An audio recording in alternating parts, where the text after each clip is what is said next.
Para llamarlo, tenemos que hacer flash. Ok. Que el pez león haga esto, el flash. Ya lo tenemos aquí. Oh. C'est impressionnant, quoi. Mi sueño es de bucear con cocodrilos. ¿Piensa que es posible? Sí, sí es posible. Órale, bonito.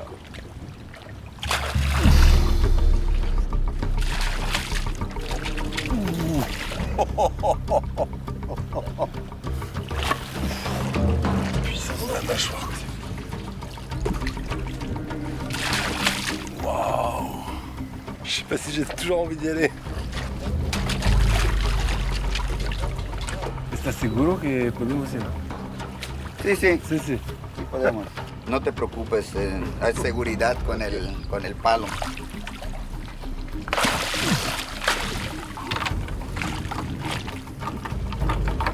J'ai plongé avec des requins, des calamars géants, mais plonger avec un dinosaure comme ce crocodile, c'est une autre affaire. Il revient. Je crois que c'est le moment d'y aller.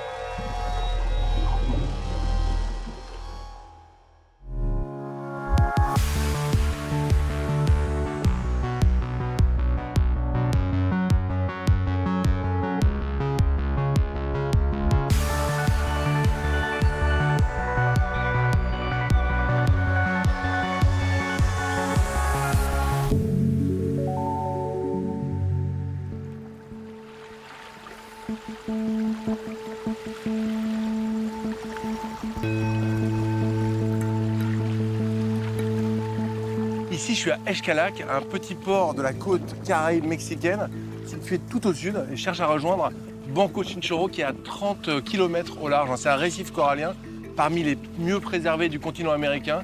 Je vais y rencontrer une communauté de pêcheurs qui cohabitent avec des crocodiles marins.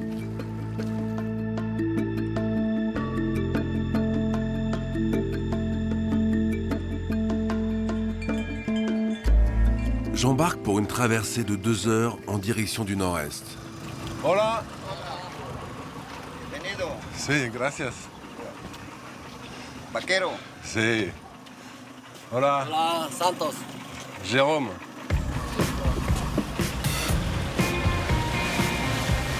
Allez, ça y est, on est parti. Direction le large, Banco Chinchorro. Donc c'est cet atoll perdu au cœur de la mer des Caraïbes.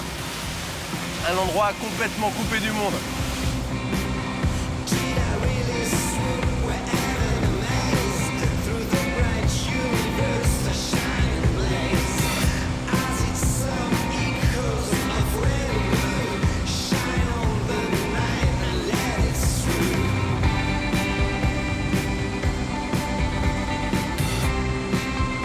On arrive enfin à Banco Chinchorro. On voit les baraques des pêcheurs. Et tout le vert, là, ce sont les mangroves. C'est incroyable, hein, c'est des forêts en pleine mer. C'est absolument magique, cet endroit.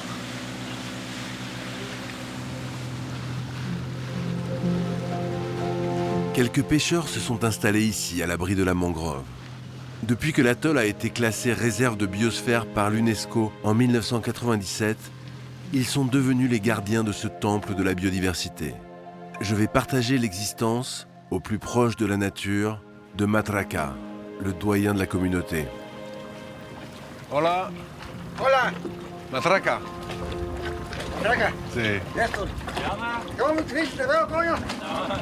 ¿No eres clavado? ¿Todo bien? Sí, todo bien. Qué bueno que hablas español. Sí, un poquito. Igual acá.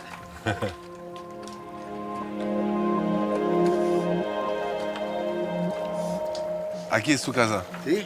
Tiene como 30 años. 30 Acá, años. acá. Acá. Tengo 56 años pescando. Acá. Wow, 52 años. Tú tienes 72, mira. Como acá, aquí es cuando vas a hacer. Aquí se lava, Ok, aquí se enjuaga el traste y, Ok. y se pone allá. ok. Y aquí es el baño. El baño. Este es agua. Ok. Es pura agua. Agua de lluvia. Lluvia. Ok. Hay agua tuya de ¿eh? Ah, el baño. El baño ecológico. Ese es un baño natural. Et là, il y a quand même des toilettes écologiques, hein, des toilettes sèches avec de la cire de bois pour justement pas polluer le récif. Este es mi cuarto. Ok, su cuarto. Este es el equipo de. Para cargar las celulares, la batería. Todo. Voilà, donc ça, ce sont des batteries qui sont reliées à des panneaux solaires qui sont sur le toit. Aquí es una vida en autonomía. Tomar normal. Sí. Para todo. Para todo. ¿Te gusta esta vida? Puta, pura vida. Pura vida. Pura vida. Pura vida, claro. Bueno, jubile. Yo venía a vivir. Sí.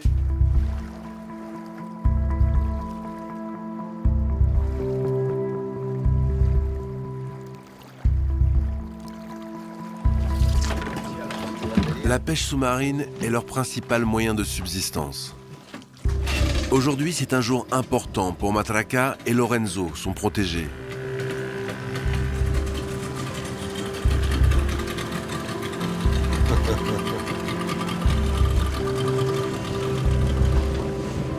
C'est l'ouverture de la saison de la pêche à la langouste, interdite 6 mois de l'année pour préserver la ressource.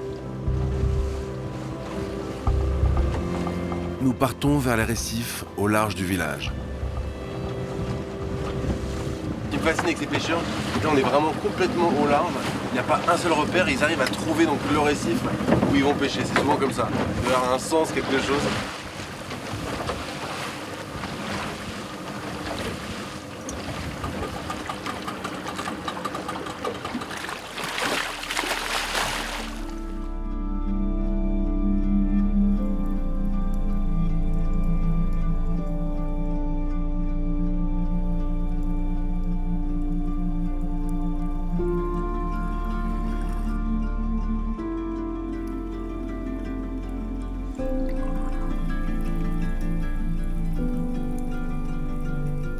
Dès les premiers instants, je suis frappé par la richesse du récif.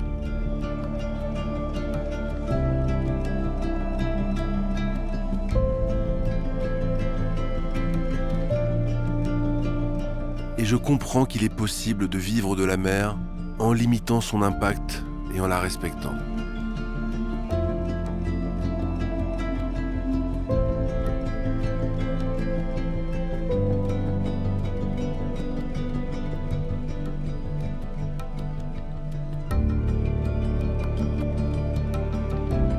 Lorsqu'ils sont en bonne santé, les récifs coralliens abritent un quart de la biodiversité marine de la planète. Ils permettent aux pêcheurs de se nourrir et protègent les côtes des catastrophes naturelles, comme les cyclones, de plus en plus fréquents dans les Caraïbes.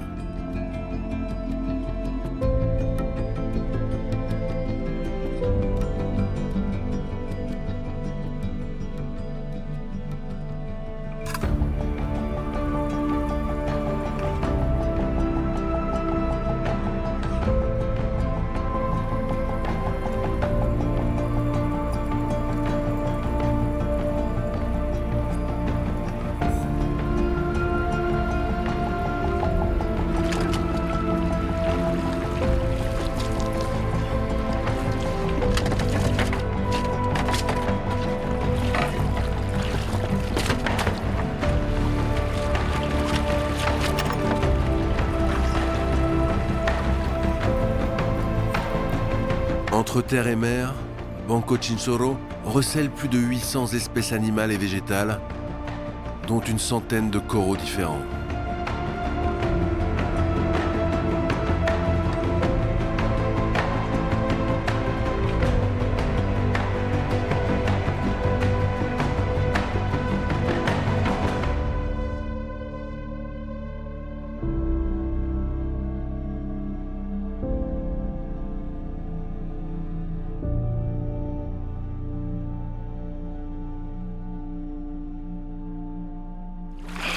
que tienes. Wow. Este es un pastor. Ça, c'est un poisson-lion, c'est une espèce invasive qui est venue de l'océan Pacifique vers les Caraïbes via le canal de Panama. Le problème, c'est qu'ils n'ont absolument aucun prédateur ici et ils se multiplient. Et c'est une vraie menace pour la biodiversité. Donc dès que les pêcheurs en voient un, ils lui font la peau direct.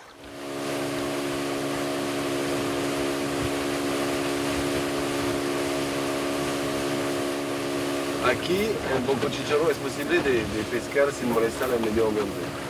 La diferencia de la pesca sustentable aquí es que solo pescamos con arpón o anzuelo. No afecta tanto el arrecife y no mata pescados que no deben ser matados, como por ejemplo una red. ¿Qué piensa de la pesca como la pesca industrial? No en otra zona. Claro. Pone usted que su barco viene, bota redes, siguen los delfines, siguen las tortugas, toda madre. Vale, tú estás pescando. Tú hagas lo que te sirve. Lo que no te sirve lo botas a otro lado. Ya muerto, no vivo. Claro.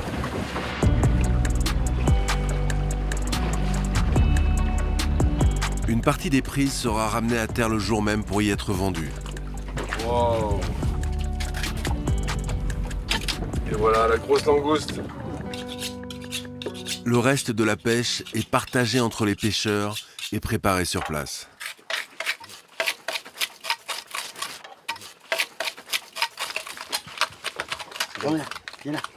De pas rester une seule écaille, hein? Aquí, también. Okay.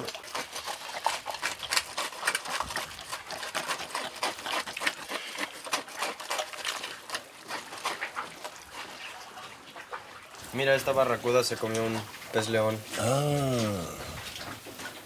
Antes los peces no lo comían. Non. En fait, les poissons-lions, je pensais qu'ils n'avaient pas du tout de prédateurs. En fait, c'est en train de changer peu à peu. Ce qui est une très bonne nouvelle pour les écosystèmes marins des Caraïbes. Les pêcheurs gardent toujours une part pour l'effrayant peuple de la mangrove.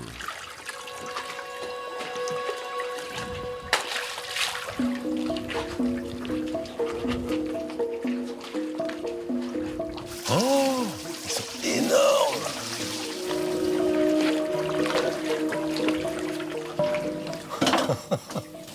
C'est incroyable, quoi. Des crocos sous ta maison.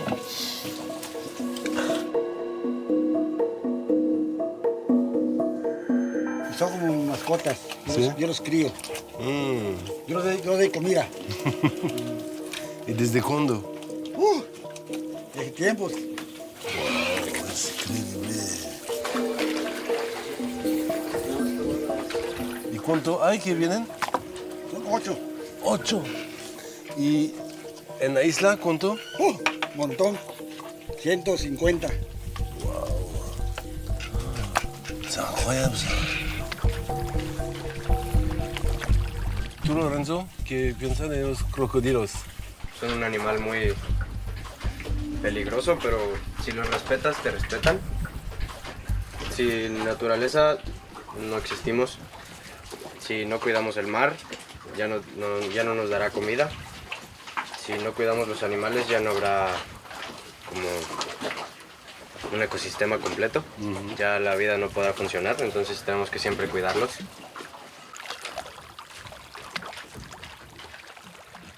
¿Tú vas al agua con los cocodrilos?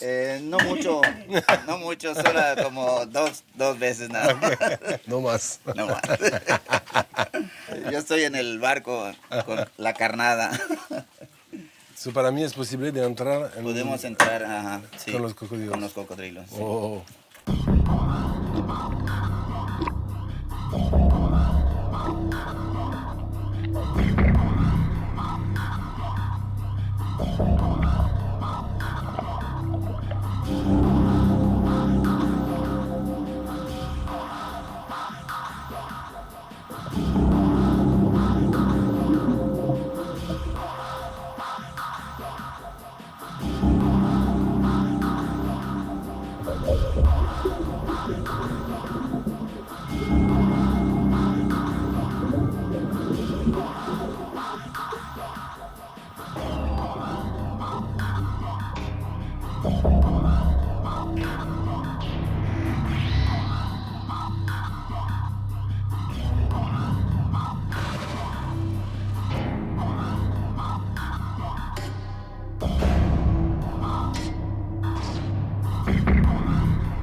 Je viens de vivre une expérience aussi unique qu'extraordinaire. En quelques minutes, la notion de danger a laissé place à la fascination pour cet animal apparu sur Terre il y a 170 millions d'années. Aujourd'hui, les crocodiles américains sont menacés. Il en reste moins de 20 000 spécimens. Tenemos para cenar Sí. el filete de pez león. Vamos a cortar cebolla, limón, Mantequilla? mantequilla, Ok. un poquito. Vengo de Bretaña, un país de pescadores también. Ajá, oh, Y aquí también. la mantequilla es como una religión. Ah, ok. Allez, du bon beurre, du poisson, pescado. Aquí. Aquí, Ah, el limón. Exacto, el limón. Allez, al horno.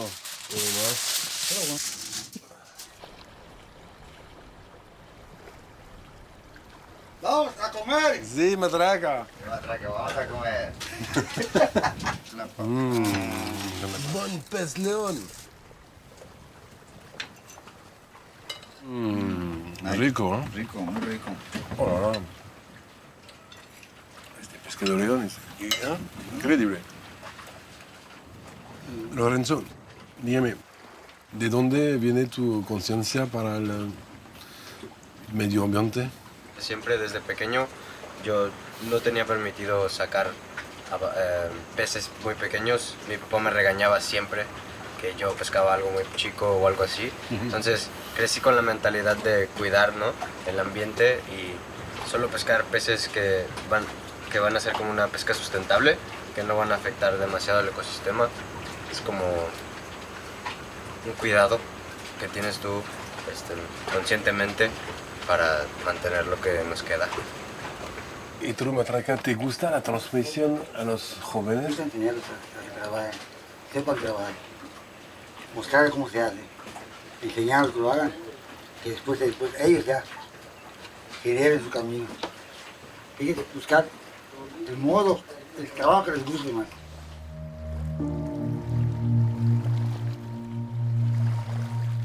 Pour moi, la nuit, c'est ici que ça se passe. Un petit hamac, ni trop loin de la mer, ni des étoiles. Bien mérité. Ça a été riche en émotions aujourd'hui.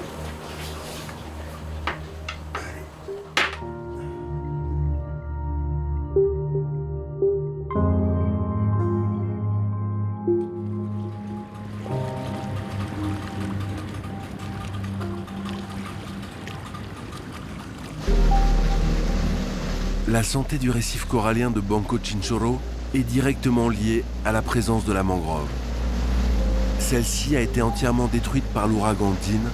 Pourtant, en moins de 15 ans, elle s'est entièrement régénérée. Je voulais absolument que Matraca m'emmène explorer cette mangrove ici à Banco Chinchorro. Elle est exceptionnelle. Donc les mangroves sont des forêts tropicales, mais en mer, qu'elles ceinturent la planète entre 25 degrés de latitude nord et 25 degrés de latitude sud. C'est des environnements exceptionnels, qui ont à la fois des nurseries pour les poissons, elles abritent des dizaines d'espèces d'oiseaux, et puis surtout, elles purifient l'eau, elles dépolluent des métaux lourds, des pesticides, ce qui préserve donc tout l'environnement marin. La Matraca va nous emmener à l'intérieur, donc par des canaux jusqu'à une lagune.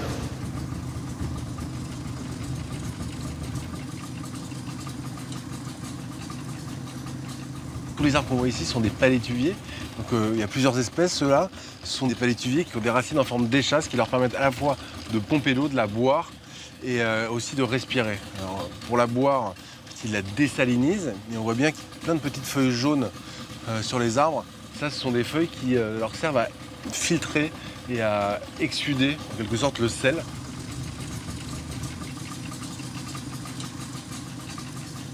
Waouh, les frégates! Ce sont des oiseaux, parmi mes préférés, je les voyais quand j'étais gamin dans les films de Cousteau. Et ils ont une particularité, c'est que ce sont des oiseaux marins mais qui ne touchent jamais la mer. Sans quoi ils se noient.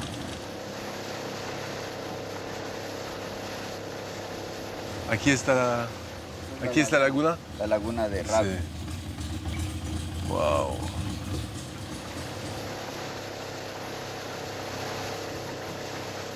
y estos son un manglar nutriente que se va para el arrecife, que eso es vida para el arrecife. Es muy importante porque todas las hojas es nutriente y que sale cuando hay mucha lluvia, Sí. se va para el arrecife y eso es importante para el arrecife. Ok. Es nutriente para el arrecife.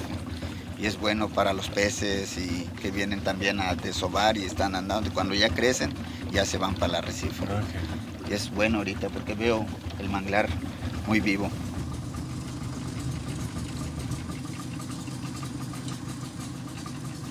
Les mangroves, elles sont menacées partout dans le monde hein, par la déforestation, puisqu'on utilise leur bois pour la construction, pour aussi faire du charbon. Celle de Banco Chinchorro, elle est encore presque intacte. Et il faut vraiment pouvoir les préserver au maximum parce qu'on en a besoin.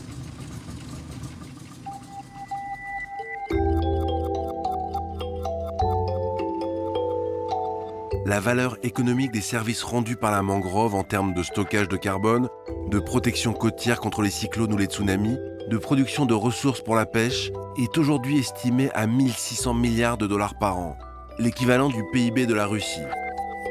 La nature est le socle de notre économie.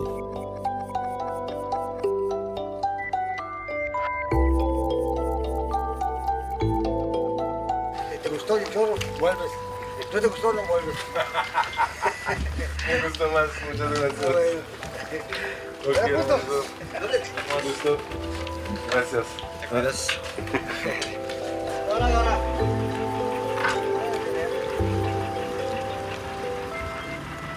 ¡Buen viaje!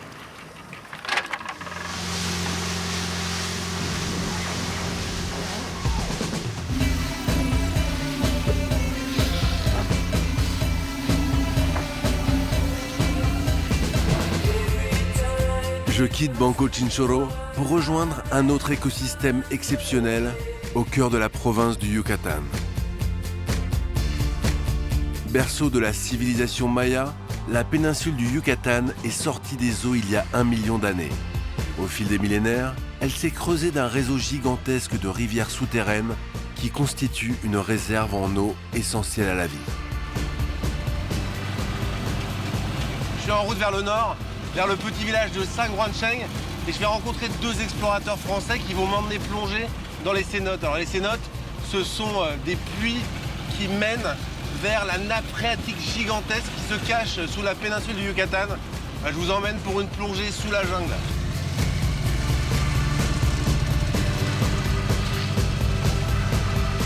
Gracias.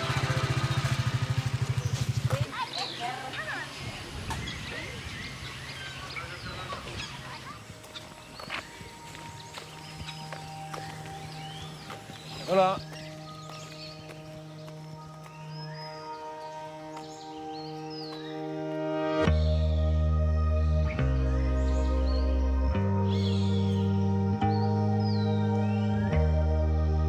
C'est fou ces petits villages mayas perdus au milieu de la selva.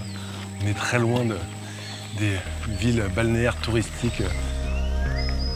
Alors, ça devrait être par ici. Ouais, là, cette voiture, c'est une voiture de gringo, ça. Hola, hola, c'est ici? Salut, Ah, salut. Tristan, enchanté. Ouais, enchanté. Ça va? T'as trouvé facilement? Ouais. Waouh, c'est génial. Hola. Je te présente Salut. Don Francisco, on est chez lui. Voilà. Le chef du village, sa femme, Doña Mildred. Et David, le fameux. l'explorateur des cénotes. Vas-y, installe-toi. Près du feu, là, c'est sûr? Je suis pas sûr. C'est ça, là. Le meilleur siège, mais bon, allez, je le prends. ¿Cuántos cenotes hay aquí? Hay 22, sí, 22 cenotes ¿En el pueblo? en todo Wow. 22 en todo cenotes. el ejido. Ah, il y a du travail pour les prochaines semaines, David. Hay muchos cenotes en la península que todavía nadie ha explorado. Y entonces vamos ahí con David, vamos de pueblos en pueblos a buscar nuevos cenotes. ¿Cuál es el propósito de explorar cenotes? La exploración permite de conocer el mundo subterráneos, las cuevas secas o abajo del agua. Entonces, una vez que tú conoces, podemos ver qué tipo de animal vive aquí, la calidad del agua, los tipos de geología, de espeleotema que hay, porque cambia en función de la zona también. Y después hacer una cartografía por conocer el submundo de sus terrenos y hablar con la gente que vive alrededor, porque esta agua ellos la toman. Que la única forma de tener agua dulce viene de los cenotes. Cada vez que, hasta en tu hotel donde estuviste, por ejemplo, abres la ducha o algo, viene el agua que viene de los cenotes. Pero también para los animales, las plantas, para todo, es la base de la vida aquí en toda la península de Yucatán. Y Francisco, para usted que son mayas, ¿estos cenotes son sagrados como estuvieron para sus ancestros? Nosotros como mayas protegemos mucho el cenote. No lo maltratamos, no nada, porque eso es muy, muy, muy importante, es vida para nosotros. Y ahorita les invito a compartir mi comida con ustedes. Ahora. Muchas gracias. Gracias. Vamos a comer. Vamos a comer. Vamos a comer. Allez, c'est ici. ¿Cómo se llama este? Ah oui.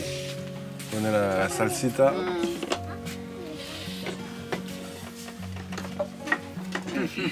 Que grave. Rico, El último. Gracias. Muchas gracias. Es muy, muy rico.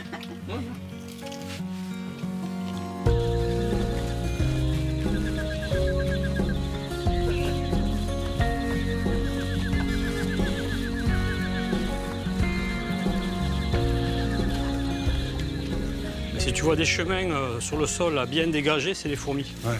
C'est le passage des fourmis. D'accord. Et ça pique, ça? Ah ouais. Elles te montent dans les jambes là et ça fait mal. Ouais.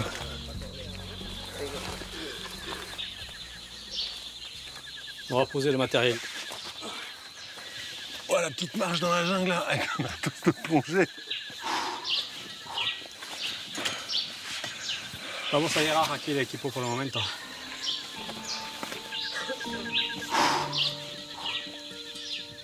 Ben, le cénote, il est juste là.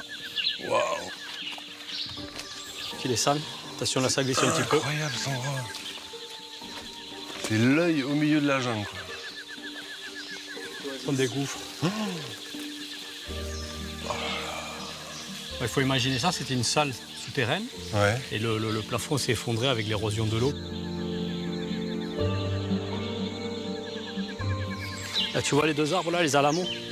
Ils viennent chercher l'eau.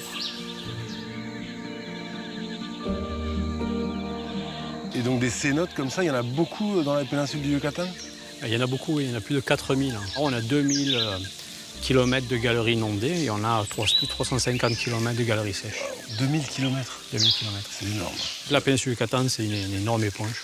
L'endroit au monde où il y a le plus de réseaux souterrains et de grottes. Tu veux dire qu'une vie suffit pas à tout explorer ici? Ah non, il faut plusieurs vies pour explorer ça. C'est dingue. Donc ici, c'est vraiment ton terrain de jeu, c'est ces cénotes que tu explores. Ah, je passe ma vie sous terre à explorer et cartographier. Waouh. Ah, c'est ma passion et j'adore ça. T'as une émotion quand tu explores, quoi.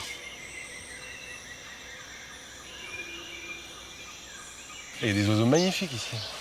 Les cénotes, c'est vraiment la base de la vie ici sur la péninsule du Yucatan. On n'a pas de rivière, c'est vraiment l'eau de laquelle vont s'abreuver tous les oiseaux, toutes les espèces qu'on va trouver sur la péninsule. Si on continue de polluer l'eau, ça ne va pas juste affecter les humains, ça va aussi affecter toute la faune qui s'en abreuve finalement.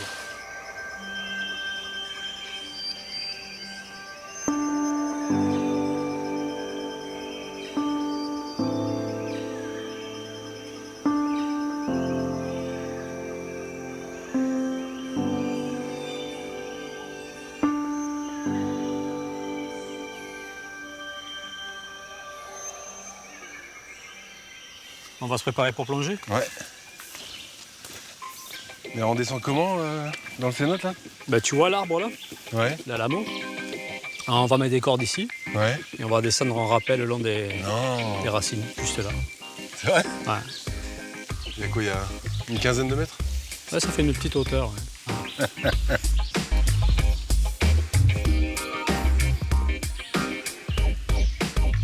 Et il bouge pas trop celui-là, t'es sûr? Ça va aller. Et c'est un arbre, c'est le chaka. D'accord. Il protège. Ok. Me Allez. voilà rassuré.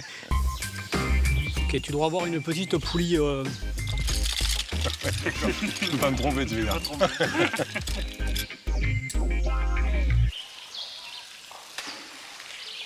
Bon, j'espère que ça va aller, ça fait un moment que j'ai pas installé un rappel comme ça.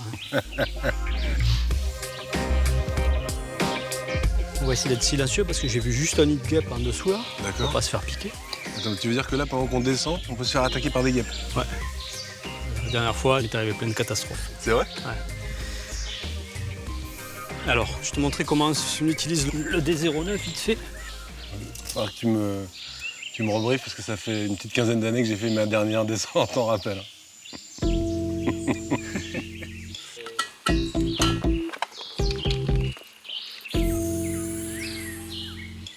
Elle est froide l'eau dans les fenêtres? 24, 25. Ah, c'est chaud. C'est plus froid que dans la jungle. C'est bon, c'est parti. Ok. Mets-toi doucement en charge. Regarde, pas ta main, là, garde-la sur ta cuisse. Ouais. Voilà, comme ça, et elle reste sur place.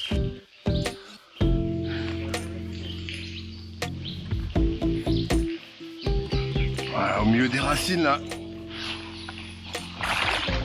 Ouais, c'est beau, c'est frais quand tu rentres dans l'eau. Hein. Ça fait du bien. Ça a un côté vraiment magique quand tu es en bas. Hein.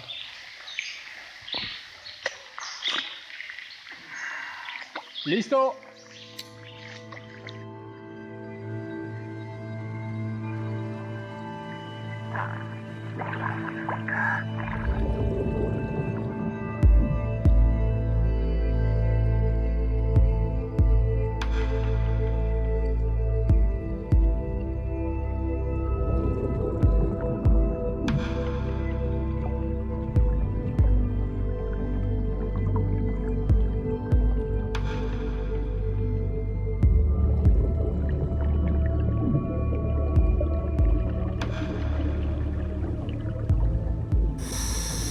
Waouh! C'est vertigineux. L'eau est tellement pure. C'est cristallin.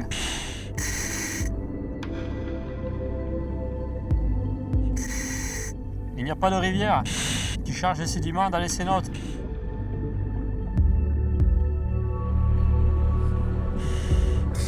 Ça descend à quelle profondeur? On descend jusqu'à 40 mètres. Mais certaines cénotes peuvent atteindre 163 mètres.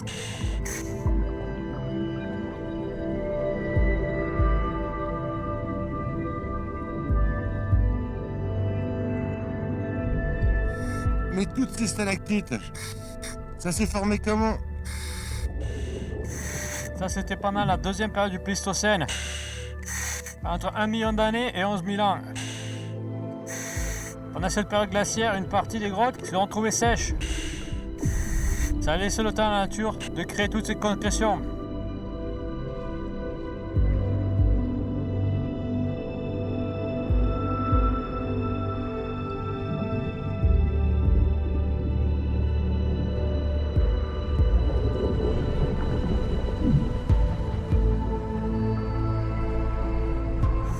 Là, tu vois, c'est un poisson qui vit dans l'obscurité. Il est tout blanc, il n'a pas d'yeux. Il est aveugle? Oui, il est aveugle. Ça sert à rien, les yeux.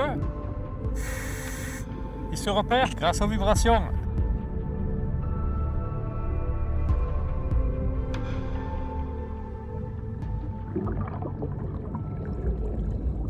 Suis-moi.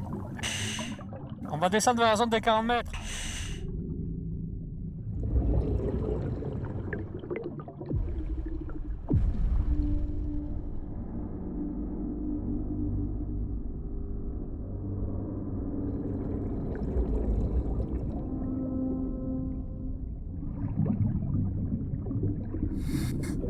Ça c'est quoi? Un crâne humain? Bienvenue dans l'inframonde Maya.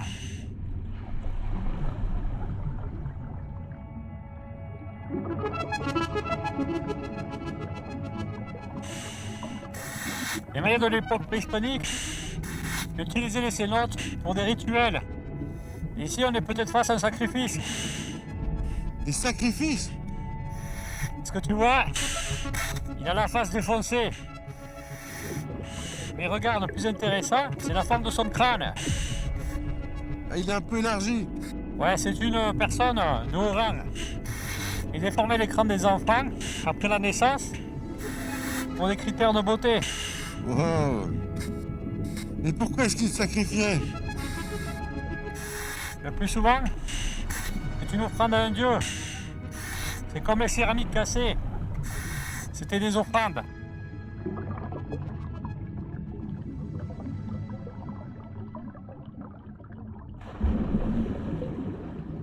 David, qu'est-ce que tu ressens quand tu plonges sous terre comme ça? C'est un peu comme une machine à remonter le temps. Ici, le passé, il est figé.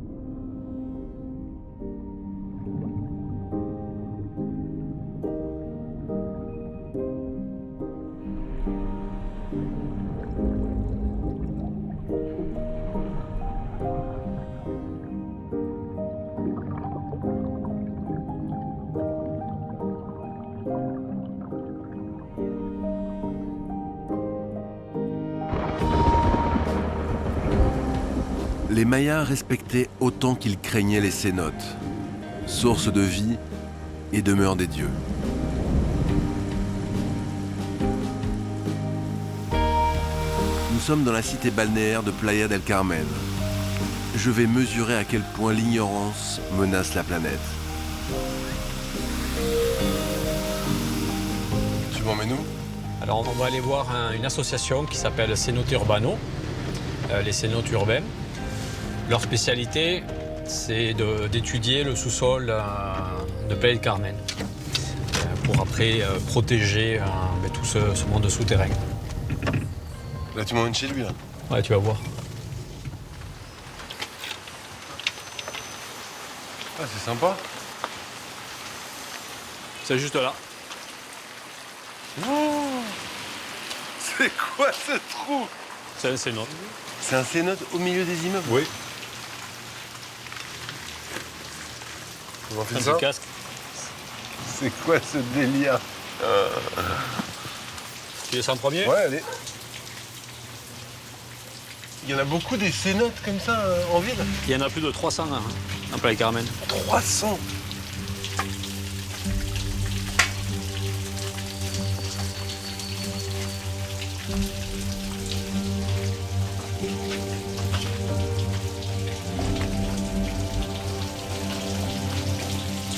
C'est dingue.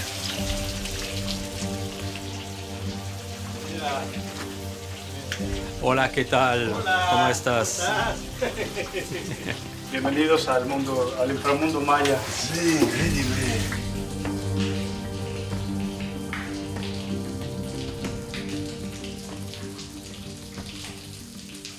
¿Viste el color del agua? Aquí se ve más verde y huele feo. Hay un papel aquí, ya encontraron panales, condones. Y todo este agua se va en dirección del mar. Voilà, l'odeur est nauséabonde là. ¿De dónde viene esta agua? T'as rien vu encore.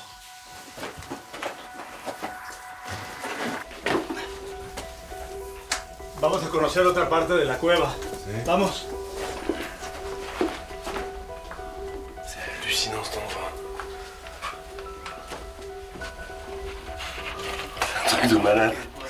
Je pense qu'il y a 5 minutes on était encore en voiture sur le boulevard.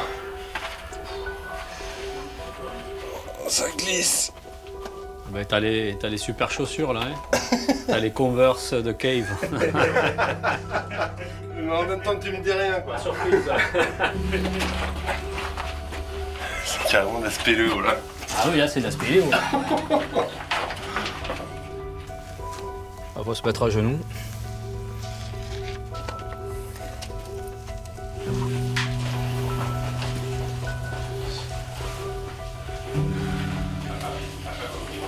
Il fait une chaleur là, je suis trempé quoi.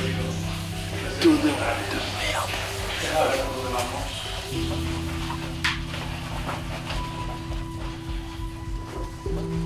Bueno, Jerome, bienvenidos a la mierda. Wow, c'est quoi ça? Adiós agua limpia, adiós vida, adiós todo, porque esto contamina todo este ecosistema, contamina el mar, contamina todo. Es muy triste que estos lugares impresionantemente bellos de la naturaleza los estemos convirtiendo en cloacas y en caños y en drenajes. C'est dégueulasse.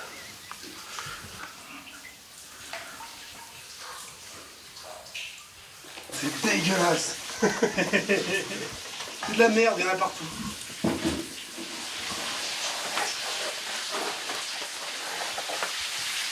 Perdón, David, Pati, vengan, acérquense un poco, con cuidado. Aquí está el drenaje, la mierda, la basura. Oh, regarde le calcaire, il est marron foncé.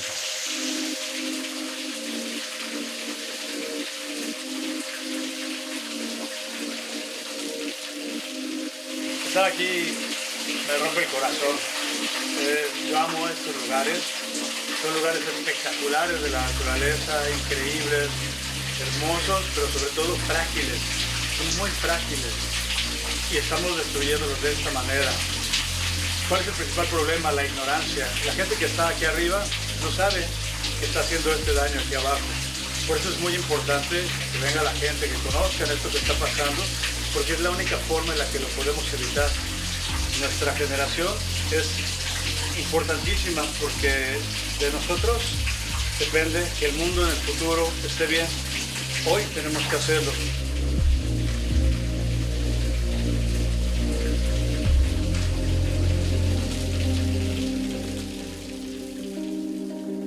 Je pars plein ouest, en direction de la Basse-Californie.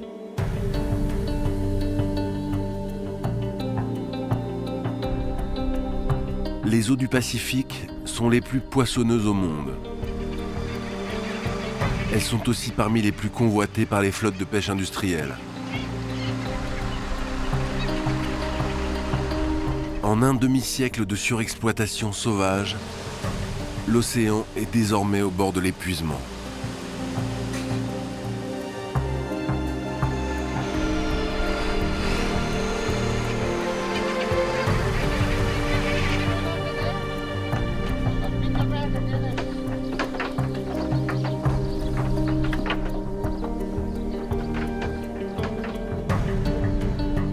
Le village de pêcheurs de Cabo Pulmo n'a pas échappé à ce destin. Décrit par Cousteau comme les Galapagos de l'hémisphère nord, il a été vidé de toute forme de vie. Don Mario Castro, un ancien pêcheur, se bat depuis 30 ans pour sauver son océan.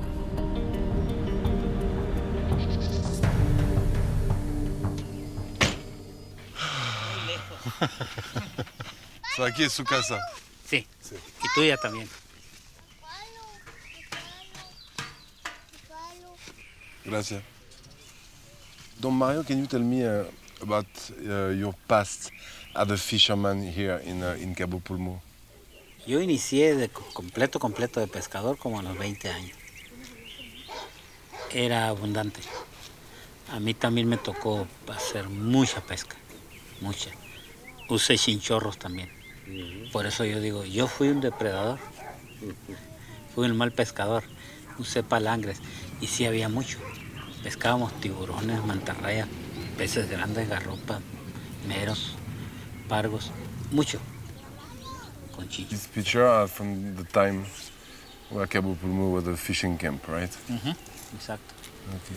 Lo que pasó es que empezaron a llegar gente de fuera, con chichorros más grandes, gente del Pacífico. Okay, so everybody was fishing. So what happened then? Cuando empezamos a ver que todo estaba decayendo, el primer culpable fui yo. Me sentí muy mal de verlos como lo que hacíamos con los chichorros, con los palangres, pero yo sí pensé, dije, ¿cómo recuperar? Empezamos a solicitar que se nos creara un área natural protegida, para que nadie pescara, para que nadie, no nosotros ni nadie. Y nos llevó como 6 años en conseguirlo.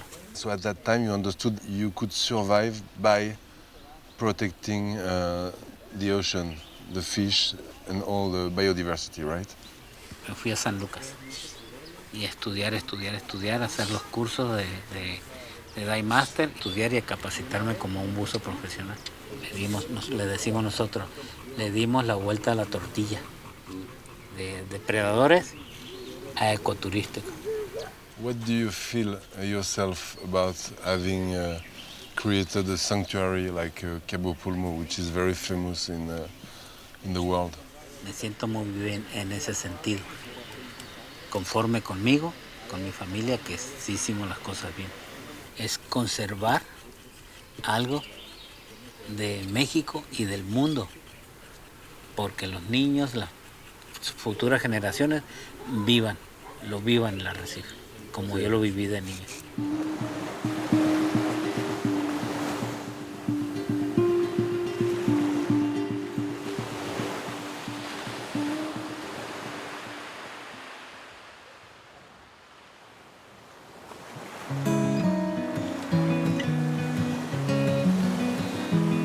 Aujourd'hui, Cabo Pulmo est devenu un sanctuaire où toute forme de pêche est interdite. Biologistes et touristes viennent du monde entier pour observer une biodiversité unique. C'est David, le fils de Don Mario, qui m'emmène découvrir ce paradis sous-marin.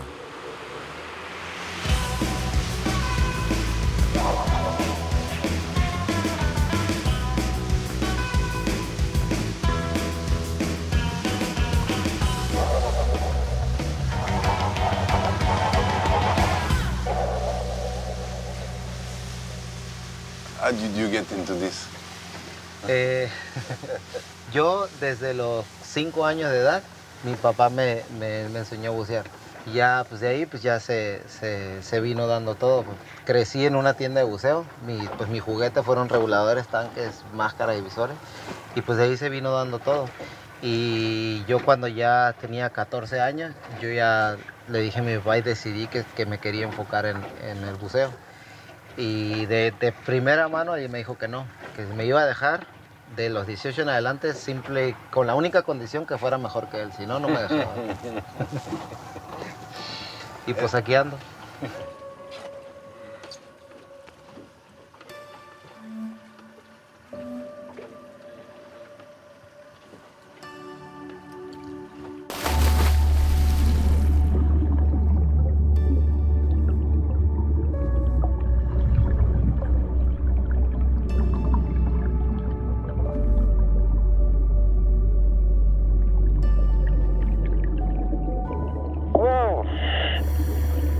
Estos son los jureles, el cardumen de jureles.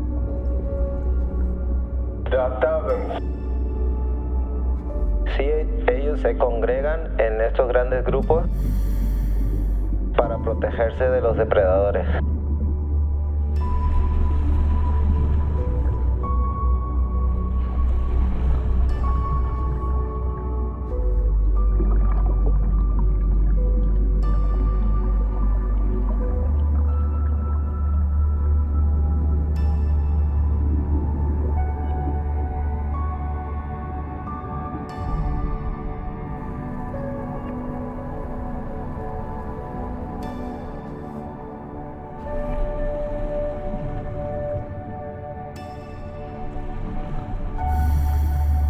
Why is this so rich underwater?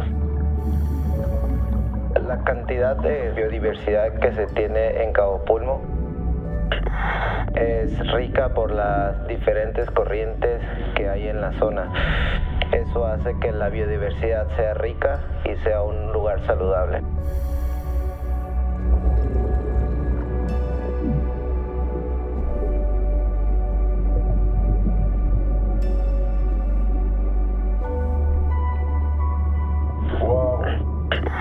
What kind of shipwreck is this? Este barco era un barco atunero que chocó con un arrecife aquí cercano y fue lo que provocó que se hundiera.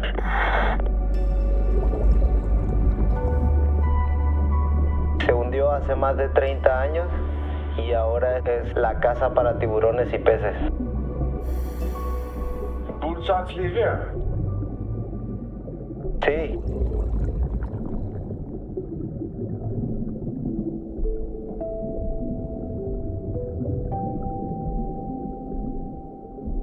Ve, aquí va uno.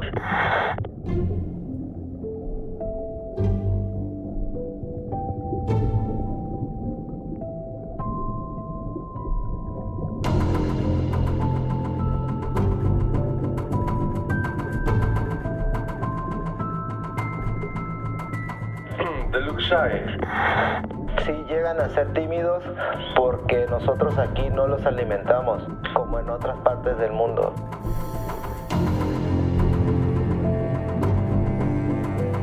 Nosotros tratamos de interactuar con ellos y tratar de no modificarles su comportamiento.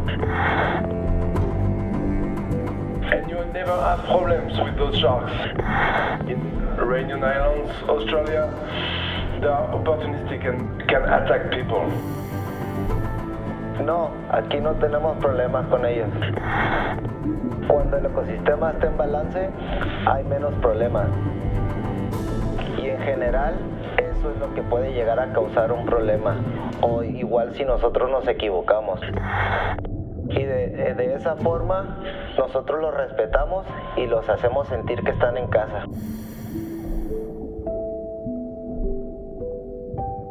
Hace 5 o 6 años solamente veíamos tiburones en un solo sitio, ahorita ya lo ves casi en todo el parque. La biodiversidad, la biomasa sigue incrementando año tras año. Sí se beneficia a la gente, las comunidades pesqueras aledañas. Nosotros decimos que Cabo Pulmo sirve como guardería porque aquí se reproducen, aquí puede ser que crezcan algunos o incluso los ya tallas adultas, ya que llegan un tamaño ya muy grande, migran hacia afuera del parque y es donde pueden ser pescados.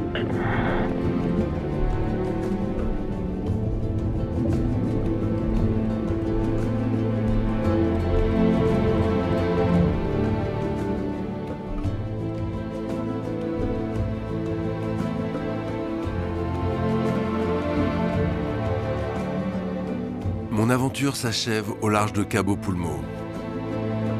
Des entrailles de la jungle à la mer de corail en passant par les eaux sombres du Pacifique, j'ai découvert des écosystèmes intacts qui auraient disparu sans l'engagement d'une poignée d'hommes. Par leur seule volonté, ils prouvent qu'il est possible de vivre en harmonie avec la nature. Ils prouvent que nous avons tous le pouvoir d'agir à notre échelle pour préserver la biodiversité à l'heure où elle est le plus menacée.